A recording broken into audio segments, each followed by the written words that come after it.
Ayan guys, oh. Sarap ng bagoong. Grabe. Okay.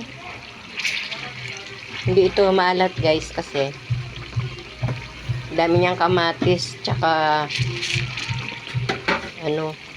may asukal tsaka suka. Inaano ko yung yung mantika para pupunta sa hindi dumikit. Nilipat na nga to dito kasi dumikit yung alat doon sa isang kawali.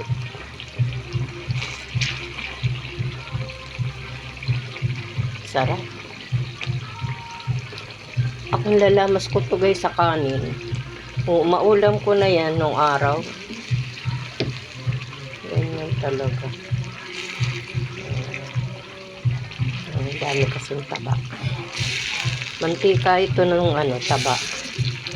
Pinamantika yung taba.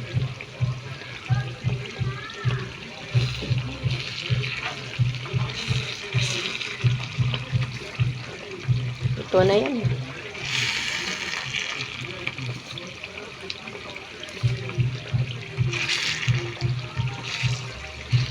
Sarap nito.